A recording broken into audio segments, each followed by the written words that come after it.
ঐতিহাসিক 15ই আগস্ট জাতীয় শোক দিবস। 15ই আগস্টে নিহত সকল শহীদদের প্রতি বিনম্র শ্রদ্ধা এবং আজকের সেই সুখ আজকে শক্তিতে রূপান্তরিত হয়েছে। আমি 1975-এ 15ই আগস্ট জাতির পিতাকে হত্যার পর পশ্চিম জার্মানির নেতা নোবেল বিজয়ী উইলি ব্রান্ডিট বলেছিলেন, বাঙালি জাতিকে বিশ্বাস করা যায় না। যে বাঙালি শেখ মুজিবকে হত্যা করতে পারে, তারা যে কোনো জঘন্য কাজ করতে পারে। 75-এ 15 আগস্টের পরের দিন 16ই আগস্ট লন্ডনের টাইমস পত্রিকায় বলা হয়েছিল যে সব কিছু সত্ত্বেও সারা জীবন বাঙালি বঙ্গবন্ধুকে স্মরণ রাখবে, কারণ বঙ্গবন্ধু ছাড়া বাংলাদেশের কোনো অস্তিত্ব নাই।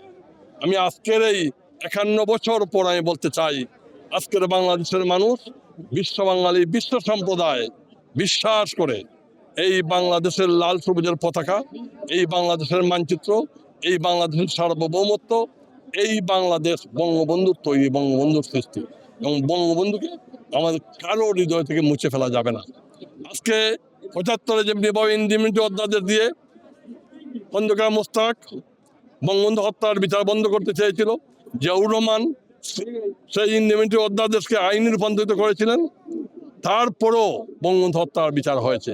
আজকে যারা গত 24-এর 5ই আগস্টের পর থেকে যাদেরকে হত্যা করা হয়েছিল, সেই হত্যার বিচার করা যাবে না বলে আজকে তারেক রহমান আইন করেছেন। আমরা বিশ্বাস করি এবার ডিসেম্বর সকল শক্তি, সকল সুখ আজকে শক্তিতে রূপান্তরিত হয়েছে।